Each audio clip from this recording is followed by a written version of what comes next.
Hello dear students, इस video में हम आपका क्लास 9th का इवनिंग शिफ्ट का सोशल साइंस यानी एसएसटी का जो ये क्वेश्चन पेपर है इसका सॉल्यूशन करेंगे। तो चलो शुरू करते हैं। देखो, सबसे पहले हमारा सेक्शन ए यानी कि खंड क का फर्स्ट क्वेश्चन ये रहा। इसमें पूछा गया था, निम्नलिखित में से किसने महिला एवं नागरिक अधिकार घोषणा पत्र तैयार किया। तो आपको पता होगा कि ओलंप दे गूज इसने जो महिला एवं नागरिक अधिकार घोषणा पत्र है वो तैयार किया था। ठीक है, तो फर्स्ट का ए ऑप्शन करेक्ट था। सेकंड क्वेश्चन, निम्नलिखित में से किस देश के मामले में कहने के लिए विकल्प होते हुए भी असल में वहां की जनता के पास चुनाव में दूसरा विकल्प नहीं था। तो कौन सा इन चारों में से कंट्री था? वो मैक्सिको। ठीक है, तो सेकंड का हमारा डी ऑप्शन करेक्ट था। इसके बाद देखो थर्ड क्वेश्चन, इसमें बोला है रिक्त स्थान की पूर्ति के लिए सही विकल्प का चयन कीजिए। सही, जो शहरी क्षेत्रों के मामले में डैश एक सामान्य परिघटना बन गई है। तो शहरी क्षेत्रों के मामले में जो शिक्षित बेरोजगारी है यानी कि जो पढ़े लिखे लोग हैं वो भी बेरोजगार बैठे हैं, ये एक सामान्य परिघटना है। ठीक है, शहरी क्षेत्रों में, तो इसीलिए इसका डी ऑप्शन करेक्ट था। इसके बाद नेक्स्ट है हमारा क्वेश्चन नंबर 4। इसमें बोला गया है कि निम्नलिखित घटनाओं को कालानुक्रमिक क्रम में व्यवस्थित कीजिए और सही विकल्प का चयन कीजिए। आपके कितने आंसर सही जा रहे हैं, यानी कि टोटल 20 एमसीक्यू थे, तो 20 में से आपके कितने एमसीक्यू सही जाएंगे आप मुझे कमेंट करके कमेंट बॉक्स में जरूर बताना, ताकि मुझे भी पता चले कि आपने कितने आंसर सही किया है आपके एग्जाम में। ठीक है, तो देखो यहां पर हमें व्यवस्थित करना है सही कालानुक्रमिक क्रम में। ठीक है, तो यहां पर सबसे पहले हमारा क्या है, इसमें स्टेट्स जनरल का आह्वान, उसके बाद बास्तिल किले पर हमला, तृतीय स्टेट द्वारा नेशनल असेंबली का गठन और देहात में किसानों का विद्रोह। तो इसमें सबसे पहला हमारा क्या हुआ था? सबसे पहला हमारा स्टेट जनरल का आह्वान, यानी कि ये हमारा फर्स्ट नंबर पे हो गया। इसके बाद तृतीय स्टेट द्वारा नेशनल असेंबली का गठन हुआ था, यानी कि ये हमारा सेकंड नंबर पे आएगा। एंड इसके बाद हमारा बास्तिल किले पर हमला हुआ था, ये थर्ड नंबर पे। एंड लास्ट में देहात में किसानों का विद्रोह हुआ था, ये फोर्थ नंबर पे। तो ये हमारा फर्स्ट, ये आएगा सेकंड नंबर पे, ये थर्ड एंड ये फोर्थ। तो देखो ऐसा हमें बी ऑप्शन में दिया है, ये फर्स्ट, थर्ड, फिर सेकंड है एंड फिर हमारा फोर्थ है। ठीक है, तो इस फोर्थ का हमारा बी ऑप्शन करेक्ट था। इसके बाद चलते हैं क्वेश्चन नंबर 5 पे। जो हिंदी मीडियम में मैंने आपको आंसर बताया वही इंग्लिश मीडियम में भी करेक्ट है।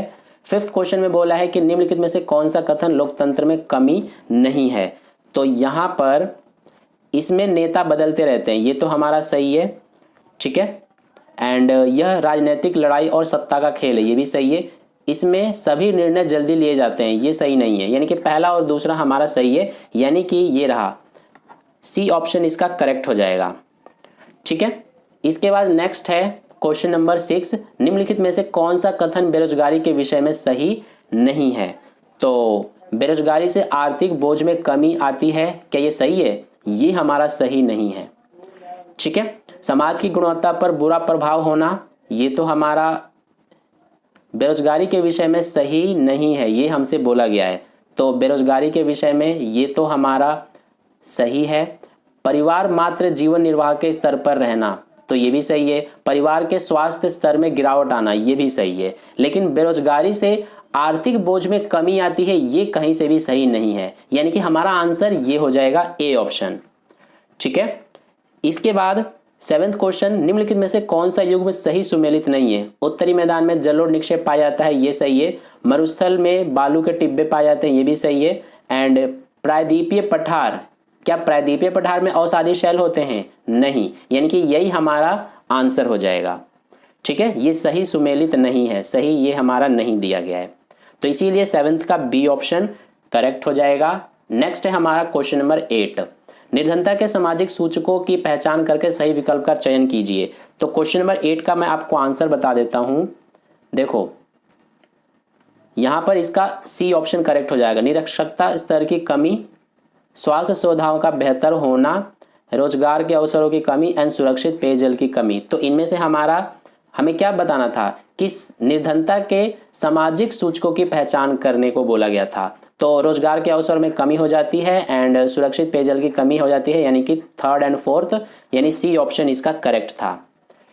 इसके बाद नेक्स्ट है हमारा क्वेश्चन नंबर 9। क्वेश्चन नंबर 9 ये रहा, अभिकथन एंड कारण वाला है। तो देखो अभिकथन में हमें क्या दिया गया है, समाजवादी निजी संपत्ति के समर्थक थे। क्या समाजवादी निजी संपत्ति के समर्थक थे? ये हमारा गलत है। तो जब अभिकथन ही हमारा गलत है तो सीधा हम डी पर टिक कर देंगे, ठीक है। तो इसीलिए 9th का डी ऑप्शन करेक्ट हो जाएगा। एंड 10th क्वेश्चन देखो, निम्नलिखित में से कौन प्रधानमंत्री की सिफारिश पर मंत्रियों को नियुक्त करता है? तो प्रधानमंत्री की सिफारिश पर राष्ट्रपति मंत्रियों को नियुक्त करता है, यानी कि इसका डी ऑप्शन करेक्ट हो जाएगा। 11th क्वेश्चन, इसमें ये खाली स्थान में क्या आएगा हमें बताना है। संयुक्त राष्ट्र के नए सतत विकास के लक्ष्य में डैश तक सभी प्रकार की गरीबी खत्म करने का प्रस्ताव है, तो 2030 तक, यानी इसका डी ऑप्शन करेक्ट है। इसके बाद 12th क्वेश्चन देखो, निम्नलिखित विशेषताओं के आधार पर नदी द्रोणी की पहचान करके सही विकल्प का चयन करना है। तो इसका उद्गम छत्तीसगढ़ की उच्च भूमि से है एंड इसके बाद इसकी लंबाई 860 किलोमीटर है। नेक्स्ट है कि इसकी द्रोणी महाराष्ट्र, छत्तीसगढ़, झारखंड तथा ओडिशा में है। तो ये जो तीनों विशेषताएं हैं ये किस नदी की हैं? तो ये है महानदी द्रोणी की, ठीक है। तो यानी कि 12th का सी ऑप्शन करेक्ट है। इसके बाद देखो क्वेश्चन नंबर 13। क्वेश्चन नंबर 13 का डायरेक्ट मैं आपको आंसर बता दे रहा हूं, इसका ये डी ऑप्शन करेक्ट था। आपने किस ऑप्शन पर टिक किया कमेंट करके जरूर बताना। तो 13 का डी ऑप्शन है। एंड इसके बाद नेक्स्ट 14th क्वेश्चन है। 14th हमारा अभिकथन और कारण वाला है। अभिकथन हमारा दक्षिण अफ्रीका के संविधान से दुनिया भर के लोकतांत्रिक लोग प्रेरणा लेते हैं, बिल्कुल सही बात है। एंड कारण है नए संविधान के निर्माण में श्वेत और अश्वेत नेताओं ने साथ मिलकर कार्य किया, ये भी सही है। और ये जो कारण है ये अभिकथन की सही व्याख्या भी है, यानी कि इसीलिए इसमें हम ए ऑप्शन पर टिक करेंगे, ठीक है। तो 14th का ए ऑप्शन करेक्ट हो जाएगा। इसके बाद नेक्स्ट है 15। इसका आंसर मैं आपको बताता हूं, इसका ये डी वाला करेक्ट था, ठीक है। समय की थोड़ी कमी है इसीलिए डायरेक्ट मैं आपको आंसर करा दे रहा हूं। 15th का डी ऑप्शन हमारा हो जाएगा। इसके बाद क्वेश्चन नंबर 16, निम्नलिखित में से कौन भारतीय संविधान सभा के उपाध्यक्ष बोल रहा है? तो ये थे HC मुखर्जी, ठीक है। तो ये हमारा हो गया। नेक्स्ट है क्वेश्चन नंबर 17, ये भी अभिकथन और कारण वाला है। अभिकथन देखो, प्रायद्वीपीय भागों में शीत ऋतु स्पष्ट नहीं होती है, ये बिल्कुल सही है। एंड कारण, समुद्री पवनों के प्रभाव के कारण यहाँ के तापमान के जो प्रारूप में न के बराबर परिवर्तन होता है, तो ये भी सही है। और ये जो कारण है ये अभिकथन की सही व्याख्या है, इसीलिए ए ऑप्शन पर टिक करेंगे, यानी 17th का ए ऑप्शन करेक्ट था। 18th क्वेश्चन में देखो, पहला कथन क्या दिया गया है कि लोकसभा चुनाव में जो कोई भी व्यक्ति मतदाता है वह उम्मीदवार भी हो सकता है। सही नहीं है ये, ठीक है, क्योंकि मतदाता की कम से कम उम्र 18 वर्ष होती है एंड जो हमारा उम्मीदवार होता है, उम्मीदवार बनने के लिए कम से कम उम्र 25 साल होनी चाहिए। तो इसीलिए कथन हमारा एक गलत है। कथन 2 देखो, चुनाव में उम्मीदवार बनने की न्यूनतम आयु 25 वर्ष, देखो यहाँ पे बता भी दिया 25 वर्ष होनी चाहिए न्यूनतम आयु। कथन 2 सही है लेकिन एक गलत है, तो ये रहा हमारा कथन, एक गलत है और 2 सही है, यानी बी ऑप्शन इसका करेक्ट है। इसके बाद क्वेश्चन नंबर 19 को देखो, इसका आंसर मैं आपको बताता हूं, इसका आंसर ऑस्ट्रिया था, यानी कि डी ऑप्शन, सॉरी ऑस्ट्रिया नहीं था, जर्मनी था, बी ऑप्शन इसका करेक्ट था, ठीक है। तो क्वेश्चन नंबर 19 का जर्मनी यानी कि बी ऑप्शन हमारा बिल्कुल करेक्ट है। इसके बाद क्वेश्चन नंबर 20, क्वेश्चन नंबर 20 को देखो, इसमें मिलान करना था। तो संशोधित सार्वजनिक वितरण प्रणाली कब शुरू हुआ था? तो ये हुआ था हमारा संशोधित वितरण प्रणाली, यानी कि 1992 में हुआ था ये। अंत्योदय अन्न योजना, तो ये हमारा हुआ था 2002 में। अन्नपूर्णा योजना ये हुआ था 2000 में। एंड राष्ट्रीय खाद्य सुरक्षा अधिनियम ये हमारा 2013 में हुआ था, ठीक है। तो पहले का हमने तीसरे से मिलाया है, दूसरे का पहले से मिलाया है, तीसरे का हमने चौथे से मिलाया है एंड चौथे का सेकंड वाले से मिलाया है। तो ये देखो डी ऑप्शन में ऐसा दिया हुआ है, यानी कि 20 नंबर का जो क्वेश्चन है ना, इसका डी ऑप्शन हमारा करेक्ट हो जाएगा। इसके बाद नेक्स्ट सेक्शन बी यानी कि खंड ख में सारे कितने मार्क्स वाले क्वेश्चन थे? 2-2 नंबर वाले क्वेश्चन थे। तो क्वेश्चन नंबर 21 देखो, समाजवादी रूस में रूस जो समाजवादी रूस है उसमें शुरू की गई पंचवर्षीय योजनाओं का महत्व लिखिए। तो देखो इसका आंसर जो है हमारा वो इस तरह से हो जाएगा, शासन के लिए केंद्रीकृत मिशन व्यवस्था लागू करना नया प्रयास था। एंड सेकंड जो पॉइंट है वो हो जाएगा औद्योगिक विकास को बढ़ावा मिला। ये 2 मार्क्स का क्वेश्चन था, इसीलिए आपको इन चारों में से कोई 2 ही पॉइंट लिखने थे, आपको पूरे 2 नंबर मिल जाते। ठीक है, इसके बाद इसी में हमें अथवा में भी क्वेश्चन दिया गया था, ये रहा अथवा वाला क्वेश्चन। तो दोनों में से किसी एक को आपको करना था। औद्योगिकरण के बाद रेडिकल किस तरह की समस्याओं के हल खोजने की कोशिश कर रहे थे, स्पष्ट कीजिए। तो देखो इसका आंसर ना हमें कुछ इस तरह से लिखना था, ये रहे 2 पॉइंट्स, काम के घंटे अधिक थे जबकि मजदूरी कम हो रही थी। एंड सेकंड पॉइंट है कि बेरोजगारी की दर बढ़ रही थी। ठीक है, तो ये हो जाएगा हमारा। इसके बाद क्वेश्चन नंबर 22, मैक्सिको के चुनाव में PRI पार्टी द्वारा अपनाए जाने वाले किन्हीं 2 तरीकों की व्याख्या कीजिए। तो देखो इसका आंसर हमें इस तरह से लिखना था कि सरकारी कर्मचारियों को पार्टी की बैठकों में अनिवार्य शामिल होना, मतदान केंद्र स्थलों का अंतिम क्षणों में बदल देना, एंड मीडिया से विपक्षी दलों की आलोचना पर जोड़। यानी कि 3 पॉइंट दिए हुए लेकिन आपको कोई 2 करने थे। ठीक है, तो ये हमारा हो जाएगा क्वेश्चन नंबर 22 का आंसर। इसके बाद क्वेश्चन नंबर 23, हिंद महासागर के परिप्रेक्ष्य में भारत की भौगोलिक स्थिति से संबंधित 2 विशेषताओं का उल्लेख करने को बोला गया है। तो देखो इसका आंसर हमारा इस तरह से हो जाएगा, हिंद महासागर भारत को पश्चिमी के यूरोपीय देशों तथा पूर्वी एशियाई देशों के मध्य केंद्रित स्थिति प्रदान करता है। एंड हिंद महासागर में किसी भी देश की तटीय सीमा भारत जैसी नहीं है। तो ये हो जाएगा हमारा आंसर क्वेश्चन नंबर 23 का। क्वेश्चन नंबर 24 देखो, मानव पूंजी के निर्माण में शिक्षा की महत्वपूर्ण भूमिका क्यों है, उदाहरण द्वारा समझाने को बोला गया है। तो एक तो आंसर इसका ये हो जाएगा 1 पॉइंट कि शिक्षा से ज्ञान कौशल का विकास होने के उपरांत अच्छी नौकरी मिलती है तथा जिस कारण अच्छा वेतन मिलता है। एंड दूसरा पॉइंट हमारा ये हो जाएगा, ये आप देख सकते हो। थर्ड पॉइंट भी हम इस तरह से लिख सकते हैं। इसके अलावा बिल्कुल भी ये जरूरी नहीं है कि जो पॉइंट्स यहाँ पर लिखे हुए हैं वही पॉइंट्स आप लिखोगे अपने आंसर शीट में तो आपका सही माना जाएगा। इसके अलावा अदर पॉइंट जो आपको याद है वो भी लिख सकते हो। ठीक है, बस आंसर सही होने चाहिए, आपको पूरे मार्क्स फुल मार्क्स आपको मिलेंगे। ठीक है, इसके बाद नेक्स्ट है हमारा क्वेश्चन नंबर 25। तो क्वेश्चन नंबर 25 से सेक्शन सी यानी कि खंड ग शुरू हो जाता है। इसमें सारे क्वेश्चंस आपके 3 मार्क्स वाले थे। तो क्वेश्चन नंबर 25 देखो, फ्रांसीसी वर्ग व्यवस्था में कुलीनों और चर्च को प्राप्त विभिन्न विशेषाधिकारों का विश्लेषण कीजिए। तो देखो कौन कौन से अधिकार प्राप्त थे।